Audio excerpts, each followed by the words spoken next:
അല്ലു കാത്തുവിനെ കണ്ട് തിരികെ വീട്ടിൽ വന്ന് കയറുമ്പോൾ കണ്ടിരുന്നു. ഹാളിലിരിക്കുന്ന ജേക്കബിനെ ശ്രദ്ധ കൊടുക്കാൻ പോയില്ല. സ്റ്റെയറിൻ്റെ അവിടെ തന്നെ കാത്തുനിന്നോണം നിൽക്കുന്ന മമ്മയെയും ശ്രദ്ധിച്ചില്ല. മുകളിലേക്ക് കയറുമ്പോൾ ഇങ്ങനെയൊരു വിളി പ്രതീക്ഷിച്ചിരുന്നെങ്കിലും അത് മമ്മയുടേതായിരുന്നു. ആലോചിച്ച് തിരിഞ്ഞു നോക്കാതെ അങ്ങനെ നിന്നു. അല്ലു, അലക്സി, അവനെ നമുക്ക് പുറത്തിറക്കണ്ടേ? വാക്കുകളിൽ ദയനീയത മാത്രം. പഴയ ശൗര്യത്തിൻ്റെ കണിക പോലും വാക്കുകളിലില്ലാത്ത ജേക്കബിനെ അലോഷി ഒരു പുച്ഛത്തോടെ തിരിഞ്ഞു നോക്കി. എന്നാത്തിന് മോനെ? മുന്നോട്ട് വന്ന അവൻ്റെ മമ്മയെ അലോഷി വിലക്കി. മമ്മയോടല്ല ഞാൻ ചോദിച്ചത്, അപ്പനോടാ. എന്നാത്തിനാ ഞാൻ പുറത്തിറക്കേണ്ടേ? അതിനും വേണ്ടി അലോഷി ആർക്കെതിരെയും പരാതി കൊടുത്തിട്ടില്ലല്ലോ. അല്ല ജോഷുവ, അവളോട് നീയൊന്ന് സംസാരിക്കണം. അലക്സിനെതിരെയുള്ള കേസ് അവളോട് പിൻവലിക്കാൻ നീയൊന്ന് പറയണം. ആദ്യമായിട്ടാവും ജേക്കബ് ഒരാൾക്ക് മുന്നിൽ ഇത്രയും കേണ് പറയുന്നത്. അലക്സിൻ്റെ ഉള്ളിൽ അലോഷിയോടുള്ള മത്സരബുദ്ധി കുത്തിനിറച്ചത് സ്വന്തം അപ്പൻ തന്നെയായിരുന്നു. അലോഷി അയാളെ ഉറ്റുനോക്കി. ജോഷുവ, അലക്സിനെതിരെ കൊടുത്ത കേസ് പിൻവലിക്കാൻ അവളോട് ഞാൻ പറയണോ? എന്നാത്തിന്? അതിന് ഞാൻ അവളുടെ ആരാ? അല്ലെങ്കിൽ തന്നെ അലക്സ് എൻ്റെ ആരാ? ആർക്കോ വേണ്ടി ഞാൻ വക്കാലത്ത് പറയുന്നത് എന്നാത്തിനാപ്പച്ച? അലോഷിയുടെ വാക്കുകളിൽ നിറഞ്ഞു നിന്ന പുച്ഛം ജേക്കബിനെ അരിശം കൊള്ളിച്ചു. അവൻ ആരാണെന്ന് നിനക്കിനി ഞാൻ പറഞ്ഞു തരണോ? നിന്റെ ഈച്ചായനാത്. വല്ലവളുമാരും കൊണ്ടുകൊടുത്ത കേസിൽ എൻ്റെ മകനെ കാലാകാലം ജയിലിലിടാൻ ഞാൻ സമ്മതിക്കില്ല. ആണോ?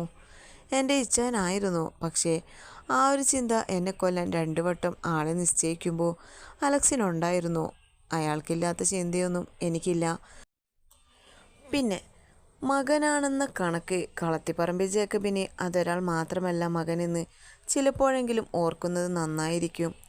അലോഷിയുടെ കടുത്ത സ്വരത്തിൽ ജേക്കബിൻ്റെ ശബ്ദം തൊണ്ടയിൽ കുരുങ്ങി. അവൻ്റെ അമ്മ കേൾക്കാൻ താല്പര്യമില്ലാത്തപ്പോൾ മുഖം തിരിച്ചു. എന്നെക്കൊണ്ട് കഴിഞ്ഞ കാര്യങ്ങൾ വീണ്ടും പറയിപ്പിക്കരുത്. അത് നല്ലതാവില്ല ആർക്കും. ഇനി മേലാൽ ഈ സംസാരം ഇവിടെ ഉണ്ടാവാനും പാടില്ല. മോനെ, മമ്മ പറയുന്നത് എനിക്ക് ആര് പറയുന്നതെന്ന് കേൾക്കണ്ട മമ്മ.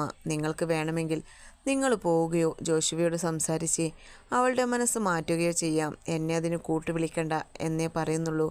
വിളിച്ചാലും ഞാൻ വരില്ല. അത്രയും പറഞ്ഞു. ഇനിയൊരു സംസാരത്തിന് ഇടകൊടുക്കാതെ അലോഷി മുകളിലേക്ക് നടന്നു.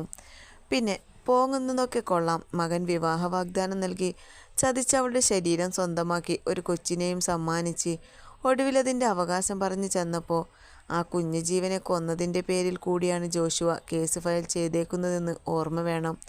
അവനെ നിയമത്തിന് മുന്നിൽ നിന്ന് രക്ഷിച്ചാലും ഇന്നല്ലെങ്കിൽ നാളെ ഈ ചെയ്ത പാപത്തിനൊക്കെ കണക്ക് പറയേണ്ടി വരും. ചെയ്തവനും ആ ചെയ്തത് തെറ്റല്ല എന്ന നിലക്ക് കൂട്ടുനിന്നവരും. കിതച്ചു പോയിരുന്നു അലോഷി. പറഞ്ഞതിൻ്റെ പേരിൽ ജേക്കബും ലില്ലിയും അലക്സിനെ രക്ഷിക്കാൻ ശ്രമിക്കില്ല എന്നല്ല. മകനല്ലേ, ഉറപ്പായും അവരതിന് ശ്രമിക്കും. ജേക്കബിൻ്റെ മുഖം നന്നേ താഴ്ന്നു പോയിരുന്നു. താൻ ചെയ്യുന്ന പാപത്തിന് മക്കളാവും അനുഭവിക്കേണ്ടി വരിക എന്ന് അയാളുടെ അപ്പൻ പറഞ്ഞ വാക്ക് ഒരു നിമിഷം ജേക്കബ് ഓർത്തു. ആർക്ക് വേണ്ടിയാണോ തൻ്റെ തെറ്റായിരുന്നിട്ട് കൂടി ശ്രീദേവിയെയും തൻ്റെ രക്തത്തിൽ പിറന്ന പാർത്ഥിവനെയും തള്ളിപ്പറഞ്ഞത്, അതേ ആളുകൾ ഇന്ന് തനിക്ക് ഉപകാരപ്പെടാത്ത നിലക്ക് തന്നിൽ നിന്ന് അകന്നിരിക്കുന്നു. ജേക്കബിൻ്റെ കഴിഞ്ഞ കാലം അയാളുടെ തലക്ക് മുകളിൽ തൂങ്ങിയാടുന്ന ഒരു വാൾ പോലെ തോന്നി അയാൾക്ക്. ആഹാ, പഴയ കാമുകിയോട് എന്താ സ്നേഹം! ഫോൺ സ്ക്രീനിൽ കാണുന്ന കാത്തുവിൻ്റെ കൂർത്ത ചുണ്ട് കടിച്ചെടുക്കാനുള്ള കൊതിയോടെ അലോഷി നോക്കി. അപ്പനോടും അമ്മയോടും എതിർത്ത് പറയാൻ മാത്രം ജോഷുവയോട് സ്നേഹം ഒഴുകുന്നെങ്കിൽ അവളെ തന്നെ കെട്ടിക്കോ. ഇപ്പോഴാവുമ്പോൾ ജീവിതം കൊടുക്കാൻ എളുപ്പമാ. അവൻ്റെ ഭാഗത്തു നിന്ന് മറുപടിയില്ലെന്ന് കാണെ കാത്തു മുഖം വീർപ്പിച്ച് തിരിച്ചു പിടിച്ചു. അയ്യേ, എന്ത് സ്നേഹം! ആർക്ക് വേണം അവളെ? നിക്ക്, ഈ കുശുമ്പി പെണ്ണിനെ മതിയല്ലോ. അലോഷി അവളെപ്പോലെ ചുണ്ട് കൂർപ്പിച്ചു കൊഞ്ചി. കാത്തു നിമിഷ നേരം കൊണ്ട് പൂത്തുലഞ്ഞു പോയി. അത് കണ്ണിൽ ഒളിപ്പിച്ചവൾ ചുണ്ടുകോട്ടി. പിന്നെ എനിക്കറിയാം, നിങ്ങളുടെ ഹൃദയത്തിൻ്റെ വടക്ക് മൂലയിൽ ഒരു സ്ഥാനത്തിപ്പോഴും ജോഷു ഉണ്ടെന്ന്. ദേവണ്ണേ, ഒരുമാതിരി വെടക്ക് വർത്താനം പറഞ്ഞാലുണ്ടല്ലോ. രാത്രിയാണ്, നിന്റെ അപ്പൻ വിലക്ക് കൽപ്പിച്ചിരിക്കുന്നതാണ് എന്നൊന്നും നോക്കൂല. ഇപ്പോൾ അങ്ങോട്ടേക്ക് വരും ഞാൻ. കണ്ടോ, അപ്പോഴും അവളോട് സ്നേഹമൊന്നുമില്ലെൻ്റെ രക്ഷിപ്പെണ്ണേ. എനിക്ക് നീ മാത്രം മതി എന്ന് പറയരുത്. എനിക്കെല്ലാം മനസ്സിലാവുന്നുണ്ട്. കാത്ത് കണ്ണ് തുടക്കുന്നപ്പോൾ കാട്ടിയതും അലോഷി പല്ല് കടിച്ചു.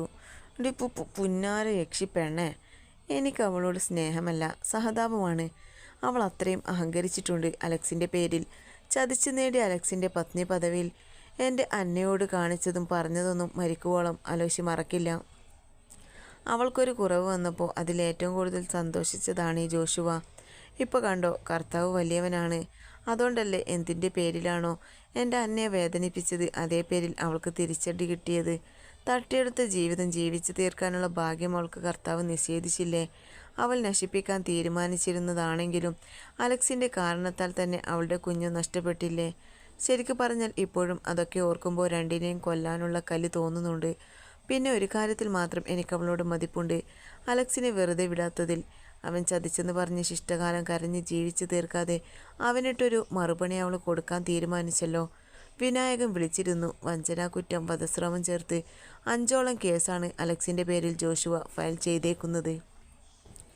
കാത്തു മിണ്ടാതിരുന്നതേയുള്ളൂ. ശത്രുക്കളുടെ ആണെങ്കിൽ പോലും ദുഃഖത്തിൽ സന്തോഷിക്കാൻ പാടില്ല എന്നാണ്. പക്ഷേ ചെയ്യുന്ന തെറ്റിനുള്ള ശിക്ഷ ഭൂമിയിൽ വെച്ച് തന്നെ ലഭിക്കണം. നീട്ടിവെച്ച കാലാവധിക്കുള്ളിൽ തന്നെ ആ ശിക്ഷ ദൈവം നമ്മുടെ കൺമുന്നിൽ കാണിച്ചു തരും. അല്ലെങ്കിൽ ദൈവമുണ്ടെന്ന് വിശ്വസിച്ച് ജീവിക്കുന്നതിൽ എന്താണ് അർത്ഥമുള്ളത്? ആലോചിച്ചൊന്ന് ശാന്തമാകുന്നതുവരെ അവൾ മറ്റൊന്നും പറഞ്ഞില്ല. അപ്പനോട് ഇച്ചായൻ വിഷയം പറഞ്ഞു. കാത്തു ഏറെ നേരത്തിന് ശേഷം ഓർത്തെടുക്കും പോലെ ചോദിച്ചു. ഇല്ല, മമ്മിയോട് പറഞ്ഞു. അപ്പനോട് മമ്മ പറയുമായിരിക്കും. പാർത്തിയുടെയും അന്നയുടെയും കെട്ടുകൂടി അന്നാവുമ്പോൾ വരുന്ന കാര്യം സംശയമാണ്. അലോശി ലാഘവത്തോടെ പറഞ്ഞു. അതെന്ത് ഏർപ്പാടായി ചായ? മമ്മ പറഞ്ഞല്ല അപ്പച്ചൻ അറിയേണ്ടത്. ഇച്ചായൻ പറഞ്ഞിട്ടാ? അതോ ഇനി പേടിയാണോ ക്യാദറിനെ കെട്ടി കൂടെ പൊറിപ്പിക്കാൻ പോകുന്നെന്ന് അപ്പച്ചനോട് പറയാൻ? കാത്തു അവളുടെ യക്ഷിപ്പല്ല് കാട്ടി ചിരിച്ചു. കണ്ണ് കൂർപ്പിച്ചു നോക്കുന്ന അലോഷ്യയെ കണ്ട് കാത്തു ബെഡിലേക്ക് ചാഞ്ഞു കിടന്നു. അവരുടെ വിശേഷം പറച്ചിൽ പിന്നെയും നീണ്ടുപോയി. വരുന്ന തിങ്കൾ പാർത്തിയുടെയും അന്നയുടെയും രജിസ്റ്റർ മാരേജ് ആണ്. അത് കഴിഞ്ഞ് ദേവിയുടെ ആഗ്രഹം പോലെ അമ്പലത്തിൽ വെച്ചൊരു താലികെട്ടും ഉണ്ടാവും. അന്ന് തന്നെയാണ് കാത്തുവിൻ്റെയും അലോഷ്യയുടെയും കെട്ട്. അവരാദ്യം രജിസ്റ്റർ ചെയ്യും, പിന്നെ വൈകിട്ടൊരു റിസപ്ഷനും. ഇതല്ലാതെ അലോഷ്യക്കൊപ്പം കാത്തുവിനെ തിരികെ വിടില്ല എന്ന് അവളുടെ പപ്പ കട്ടായം പറഞ്ഞു. കൂടെ കെട്ടുവരെ കാത്തുവുമായി കാണാൻ പാടില്ലെന്നും. അത് പക്ഷെ അലോഷ്യയെ കൊന്നാലും അവൻ അനുസരിക്കില്ല. പകല് മുഴുവൻ പെണ്ണിൻ്റെ ഒപ്പമാണ്. പിന്നെ കാത്തു കാലു പിടിച്ചാവും രാത്രി ഇങ്ങോട്ടേക്ക് പറഞ്ഞു വിടുക. ഈ ഭൂമിയിൽ നരകം സൃഷ്ടിക്കുന്നതും സ്വർഗം സൃഷ്ടിക്കുന്നതും മനുഷ്യനാ. മനുഷ്യൻ്റെ ആർക്കും പിടികൊടുക്കാത്ത മനസ്സാ. അന്ന ആ വാക്കുകൾ വായിക്കെ ഒന്ന് നിശ്വസിച്ചു. ശരിയാണ്, തനിക്ക് ചുറ്റും നരകം പണിതത് താൻ തന്നെയായിരുന്നു. സന്തോഷിക്കാൻ കാരണങ്ങൾ പലതുണ്ടായിട്ടും തന്നിലില്ലാത്തത് തിരഞ്ഞുപിടിച്ച് വിഷമിച്ചത് തൻ്റെ മാത്രം മണ്ടത്തരമായിരുന്നു. ഡോക്ടർ സ്റ്റെഫിക്ക് മുന്നിൽ ഇരിക്കുമ്പോൾ പതിവ് പോലെ അന്നയുടെ ശരീരം വിയർത്തില്ല, തൊണ്ട വരണ്ടില്ല, നെഞ്ചിൽ ഭാരം നിറഞ്ഞില്ല. കൗൺസിലിങ്ങിൻ്റെ അവസാന ഘട്ടത്തിലേക്ക് ചുവടുകൾ വെക്കെ അന്നയുടെ കണ്ണിൽ ശാന്തമായൊരു ഭാവം നിറഞ്ഞു. തൊഴിച്ചാൽ തളർന്നു പോകുമെന്നുറപ്പുള്ളവരെ തളർത്താൻ ഒരുപാട് ആളുണ്ടാവും. പക്ഷേ വീഴാതെ പിടിച്ചു നിൽക്കേണ്ടത് നമ്മുടെ ഉത്തരവാദിത്വമാണ് അന്ന. ഇറങ്ങാൻ നേരം കൈപ്പത്തിയിൽ അമർത്തി പിടിച്ച് ഡോക്ടർ സ്റ്റെഫി അവർക്ക് നിറഞ്ഞ പുഞ്ചിയൊന്ന് സമ്മാനിച്ചു. അന്ന ഹസ്ബൻഡ് വന്നില്ലേ? അടുത്ത് വന്നിരുന്ന് വിശേഷം തിരക്കുന്ന ആളോട് നോക്കി ചിരിച്ചു. ഇല്ല, മോളെയും കൊണ്ട് ക്യാൻറ്റീനിൽ പോയേക്കുവാ. എന്നെപ്പോലെ കൗൺസിലിംഗ് സെഷന് വന്ന ഒരു കുട്ടിയാണ്. ഇടയ്ക്ക് വിശേഷം ചോദിച്ചു കൂട്ടായി. വീണ്ടും എന്തെല്ലാമോ പറഞ്ഞുകൊണ്ടിരുന്നപ്പോൾ കണ്ടു ദൂരെ നിന്ന് നടന്നു വരുന്ന പാർത്തിയെ. കയ്യിൽ കുഞ്ഞുമുണ്ട്. പാർത്തിയുടെ മീശയിലും താടിയിലും കൈ തൊരുത്ത് വെച്ച് കാര്യമായെന്തോ സംസാരത്തിലാണ് കക്ഷി. നേരത്തെ രീതിയിലുള്ള മുക്കലും മൂളലും മാത്രമേ കുഞ്ഞിൽ നിന്ന് വരുള്ളൂ. എങ്കിലും ആൾ സ്മാർട്ടാണ്. അന്ന ഇരുന്നിടത്ത് നിന്ന് എഴുന്നേറ്റ് അവരുടെ അടുത്തേക്ക് നടന്നു.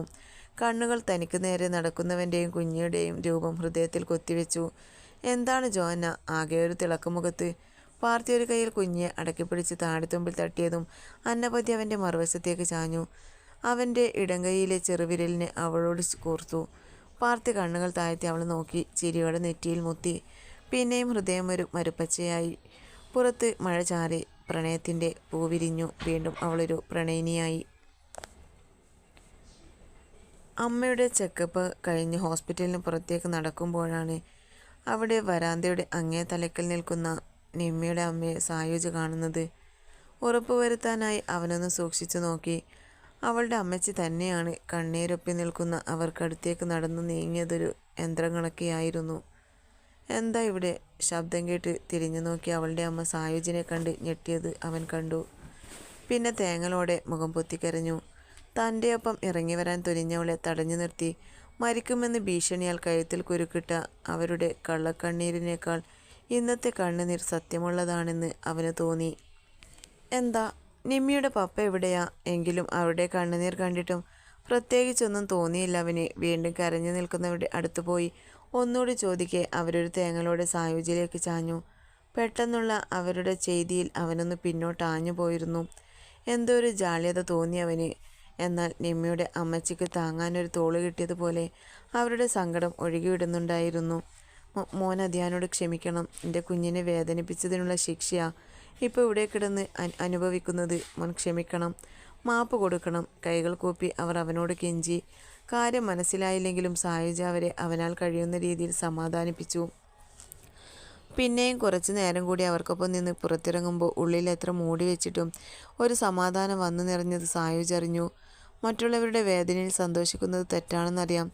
എങ്കിലും തന്നോടും തൻ്റെ ഒന്നും അറിയാത്ത അമ്മയോടും സ്വന്തം മക്കളോടും ഇത്രയെല്ലാം കാണിച്ചു കൂട്ടിയ അയാൾക്ക് കിട്ടിയ തിരിച്ചടിയിൽ ഓരോ നിമിഷവും തിളച്ചുമറിയുന്ന ഹൃദയത്തിനൊരു സമാധാനം കിട്ടിയതുപോലെ. പേവിഷബാധ ഏറ്റതാണത്രേ സെല്ലിനുള്ളിലെ വികൃത രൂപം. ചങ്കിനുള്ളിൽ ഒരു പിടിപ്പ് അവശേഷിപ്പിച്ചെങ്കിലും സഹതാപം തോന്നിച്ചെങ്കിലും ഒരിറ്റ് കണ്ണുനീർ വരുത്തിയില്ല എന്നത് അത്ഭുതം തന്നെയായിരുന്നു. അയാളെയും അവളുടെ അമ്മച്ചിയെയും കുറിച്ചോർത്ത് സങ്കടം തോന്നിയില്ല. നിമ്മിയുടെ അവസാനത്തെ കരച്ചിൽ മാത്രമാണുള്ളിൽ. സായുജിൻ്റെ യാത്ര മുന്നോട്ടായിരുന്നെങ്കിലും ചിന്തകളും ഓർമ്മകളും കുടുങ്ങിക്കിടന്നത് ഒത്തിരിയധികം പിന്നിലേക്കായിരുന്നു. വധൂവരന്മാർ ഒപ്പുവെച്ചോളൂ. രജിസ്റ്റർ പറയുന്നത് കേട്ട് നിന്നവരുടെയെല്ലാം ചുണ്ടിലൊരു ചിരി വിരിഞ്ഞിരുന്നു. ചിരിയോടെ ആദ്യം കുനിഞ്ഞ് അതിൽ ഒപ്പുവെച്ചത് പാർത്തിയായിരുന്നു. അവന് പിറകെ അന്ന കൂടി. അവളുടെ സമ്മതം അതിൽ പകർത്തെ കൂടെ നിന്നവരൊക്കെ കൈയടിച്ച് പാസാക്കി. ഇനി സാക്ഷികൾക്കൊപ്പിടാം. അന്നക്കും പാർത്തിക്കും സാക്ഷികളായത് പാർത്തിയുടെ അച്ഛൻ ശിവനും അനിയൻ പത്മയുമായിരുന്നു. എല്ലാവരിലും നിറഞ്ഞു നിൽക്കുന്ന സന്തോഷം പാർത്തി ചിരിയോടെ അന്നയുടെ വയറിൽ പിച്ചി. അടങ്ങിയിരിക്കും പാർത്തി. ലീഗലി നീ ഇപ്പം എൻ്റെ ഭാര്യയാ, അത് ഓർമ്മ വേണം. പാർത്തി ചുണ്ടും കണ്ണും കൂർപ്പിച്ചു. അന്നക്കവൻ്റെ ഭാവം കാണി ചിരിവന്നു പോയി. ഒപ്പിട്ട് മാറിയതും പത്മയുടെ കയ്യിലിരുന്ന കുഞ്ഞ് അവളുടെ മേലേക്ക് ചാടിയിരുന്നു. അന്ന ചുറ്റും നോക്കി. അടുത്ത ഉയരത്തിനുള്ളവർ അവിടോട്ട് മാറി നിൽപ്പുണ്ട്. അവർക്ക് ചുറ്റുമാണ് ഇപ്പോൾ എല്ലാവരും. സേറപ്പെണ്ണിനെ മറിയാക്കി അന്ന പാർത്തിയുടെ ഇടത് കൈയിൽ ലോക്കിട്ട് പിടിച്ച് തോളിൽ മുഖമമർത്തി. അവൻ്റെ കുസൃതിയോടെയുള്ള നോട്ടത്തിന് ചുണ്ടവിടെ പതിപ്പിക്കുമ്പോഴും അന്നയിൽ നാണം നിറഞ്ഞിരുന്നു. പാർത്തി ഒത്തിരി സ്നേഹത്തോടെ പെണ്ണിനെയും കുഞ്ഞിനെയും അടക്കി പിടിച്ചു. ഒപ്പുവെച്ചതിന് ശേഷം ഇരുവരും മുഖത്തോട് മുഖം നോക്കി. അലോഷി കയ്യിൽ കരുതിയ മിന്ന അവളുടെ ഇടനെഞ്ചോട് ചേർത്ത് വെച്ചു. കഴുത്തിന് പിന്നിൽ കൈയിഴച്ച് കൊളുത്തു മുറുക്കി. ഒന്നുകൂടി അവളോട് ചേർന്ന് നിന്ന് നെറ്റിയിൽ അമർത്തിമുത്തി. തൻ്റെ പെണ്ണ്, തൻ്റെ കുഞ്ഞിനെ ചുമക്കുന്നവൾ. അടക്കാനാവാത്ത സന്തോഷം തോന്നി അലോഷിയിൽ. അലോഷിയുടെ മമ്മ ലില്ലി കണ്ണു തുടച്ചു. ഒരു കാഴ്ചക്കാരനായി പുറത്തുനിന്ന് ജേക്കബ് മനസ്സുകൊണ്ടവരെ അനുഗ്രഹിച്ച് പുറത്തേക്ക് നടന്നു. അവരുടെ മുന്നിൽ പോകാനോ എല്ലാവരെയും ഒന്നുകൂടി ഫേസ് ചെയ്യാനോ അയാൾക്കാവുമായിരുന്നില്ല. അലോഷിയുടെ കണ്ണുകൾ അവളിൽ മാത്രമാണെന്ന് കാണെ കാത്തുവിൻ്റെ കവിളുകൾ ചുമന്നു. കണ്ണുകൾ നാണത്താൽ താഴ്ന്നുപോയി. അലോഷിയിൽ അവളുടെ ഭാവം വല്ലാത്തൊരു പിടപ്പേറ്റിയതും അവനൊന്ന് കണ്ണു വെട്ടിച്ചു. വെറുതെ ആളുകളെ കൊണ്ടോരൊന്ന് പറയിക്കണ്ടല്ലോ. അയ്യാ, ഇങ്ങനെ നാണിക്കാതെ മനുഷ്യ, ആണുങ്ങളുടെ വില കളയാനായിട്ട്. പത്മ അലോഷിയുടെ തോളിൽ തോളുകൊണ്ടൊരു തട്ട് തട്ടി. എൻ്റെ പെണ്ണിനെ നോക്കി ഞാൻ നാണിക്കുന്നത് നിനക്കെന്താടാ കുരുട്ടെ?